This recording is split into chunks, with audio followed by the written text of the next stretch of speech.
તો વાત કરીએ જામનગરની, તો જામનગરની જીવાદોરી સમાન ડેમ ઓવરફ્લો થઈ છે કે જ્યાં રણજીત સાગર અને સસોઈ ડેમ ઓવરફ્લો થઈ છે। ત્યારે ડેમ ઓવરફ્લો થતાં નવા નીર કરાયા વધામણા કે જ્યાં રીવાબા જાડેજા સહિત ભાજપના કોર્પોરેટરોએ નવા નીરના વધામણા કર્યા છે। વિરોધ પક્ષના નેતા અને કોંગ્રેસ દ્વારા નવા નીરના વધામણા કરાયા। આજરોજ જામનગરના જીવાદોરી સમાન જે આખા જામનગરને પાણી પૂરું પાડનાર ડેમ રણજીત સાગર ડેમ જે રાજાશાહી અમૂલ્ય ભેટ જામનગરના લોકોને આપેલી છે તે ઓવરફ્લો થતાં આજ અમે કોંગ્રેસ પરિવાર દ્વારા અમારા કોંગ્રેસના કોર્પોરેટરો અને કોંગ્રેસના સભ્યો દ્વારા આવી અને નવા પાણીના વધામણા કર્યા, ફુલાર કરી અને નારિયેળ શ્રીફળ વધારી અને અમે કુદરતનો આભાર માન્યો કે અમારા જામનગરની જે પાણીની સમસ્યા હતી તે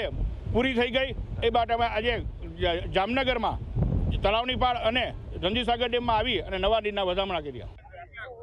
આજના દિવસે ભારતીય જનતા પાર્ટીના શહેરના પ્રમુખભાઈ શ્રી વિમલભાઈ, સાથે ધારાસભ્ય દિવેશભાઈ અને મેયરશ્રીની આગેવાનીમાં સમગ્ર ચૂંટાયેલા પ્રતિનિધિ કોર્પોરેટર્સની સાથે